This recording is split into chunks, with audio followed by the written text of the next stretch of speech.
मीरापुर की जो सीट है, मीरापुर में चंदन चौहान जी विधायक थे और वो राष्ट्रीय लोकदल के थे। तो ये तो देखो सबसे ही स्पष्ट है कि यहाँ तो राष्ट्रीय लोकदल का ही प्रत्याशी लड़ेगा। हरियाणा में भी चुनाव है। अब चंद्रशेखर आजाद उत्तर प्रदेश से अब हरियाणा तक चले गए, उधर अखिलेश यादव भी चले गए, मायावती जी भी चले गए, जयंत चौधरी जी कब जा रहे हैं हरियाणा चुनाव लड़ने? राष्ट्रीय लोकदल एक ऐसी पार्टी है, पश्चिम उत्तर प्रदेश की एक ऐसी धुरी है, वो जिसकी साथ में जुड़ती है मजबूती उधर ही चलती है। नमस्कार, स्वागत है आपका न्यूज 80 पर। मैं हूं आपके साथ राहुल राणा।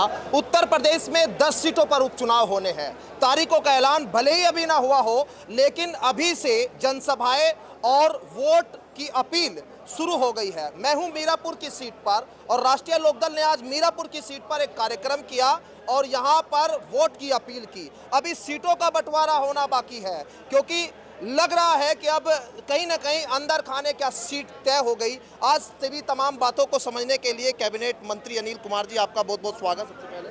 धन्यवाद। और क्या सीट तय हो गई सब? नहीं, सीटें तो देखो एनडीए के रूप में सभी 10 के 10 सीटों पर एनडीए के लोग चुनाव लड़ेंगे, लेकिन आज यहाँ मीरापुर में हमारी पार्टी के प्रदेश अध्यक्ष जी आए हैं। संगठन की उन्होंने समीक्षा की है और वो 10 की 10 सीटों पर जाने का काम कर रहे हैं। उसी परिप्रेक्ष्य में आज वो मीरापुर में मौजूद हैं। यहाँ हमारे संगठन के जिम्मेदार लोगों की बैठक थी। जो संगठन हमारा मीरापुर को है उसको चुस्त दुरुस्त करने के लिए, उसमें एक ऊर्जा पैदा करने के लिए आज प्रदेश अध्यक्ष जी हमारे बीच में आए थे और उसी परिप्रेक्ष्य में आज बैठक थी। तो क्या साफ ये हो गया, क्योंकि आप लोग भी कह रहे थे कि मीरापुर की सीट राष्ट्रीय लोकदल के पास थी, राष्ट्रीय लोकदल के पास ही रहेगी। अब ये मान ले कि मीरापुर पर लड़ेंगे या दूसरी भी कोई सीटें हैं, क्योंकि वहाँ पर भी ऐसा है ना, देखो मीरापुर की जो सीट है, मीरापुर में चंदन चौहान जी विधायक थे और वो राष्ट्रीय लोकदल के थे। तो ये तो देखो सबसे ही स्पष्ट है कि यहाँ तो राष्ट्रीय लोकदल का ही प्रत्याशी लड़ेगा, लेकिन एनडीए के तौर पर लड़ेगा, राष्ट्रीय लोकदल के तौर पर नहीं। वो जो प्रत्याशी जो हमारा होगा वो एनडीए के तौर पे होगा और एनडीए के तौर पे हम लड़कर जो है इस सीट को एनडीए के खाते में डालने का काम करेंगे जीतने के बाद। क्या रणनीति आप लोगों ने बनाई इस सीट को जीतने के लिए? और जिस तरह से कह रहे हैं कि 10 की 10 सीटों पर आपके कार्यकर्ता बूथ स्तर पर अपनी तैयारी कर, क्या खास रणनीति इस बार? क्योंकि पिछली बार थे आप लोग समाजवादी पार्टी के साथ, इस बार तो आप एनडीए के साथ में हैं। देखो ऐसा है, राष्ट्रीय लोकदल एक ऐसी पार्टी है, पश्चिम उत्तर प्रदेश की एक ऐसी धुरी है, वो जिसकी साथ में जुड़ती है मजबूती उधर ही चलती है। पहले सपा के साथ तो सपा मजबूत हुई, हम लोगों को मजबूती मिली। आज हम भारतीय जनता पार्टी के साथ में है तो भारतीय जनता पार्टी को मजबूती मिलेगी और हम लोगों को मजबूती मिलेगी।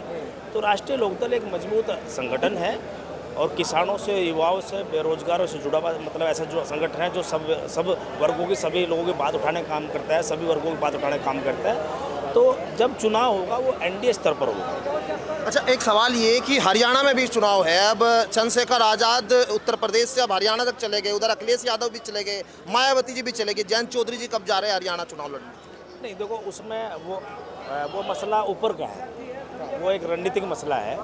उसका निर्णय हमारा नेतृत्व करेगा, चौधरी साहब करेंगे। और वहाँ मान लो कोई बात चल रही या नहीं चल रही, वो चौधरी साहब के नॉलेज में है, उसमें उसके विषय में ज़्यादा कुछ कह नहीं सकता। तो मतलब हरियाणा में अभी साफ क्लियर, लेकिन मीरापुर की सीट फाइनल?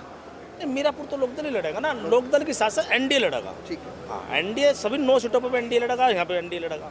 बहुत शुक्रिया बातचीत करने के लिए। और कैबिनेट मंत्री अनिल कुमार जी साफ तौर पर कह रहे हैं कि जो उनकी तैयारी है, राष्ट्रीय लोकदल मीरापुर से लेकर 10 सीटों पर अपनी तैयारी बनाए हुए है। अब ऐसे में कहीं ना कहीं मीरापुर पर लेकर सबसे ज़्यादा आश्वस्त और हरियाणा के चुनाव को लेकर भी कहीं ना कहीं सुबसुबाहट तेज जरूर हो गई है। मेरे सहयोगी चांद सिंह पुनीर के साथ मैं राहुल राणा, न्यूज 80 मीरापुर विधानसभा सीट। धन्यवाद।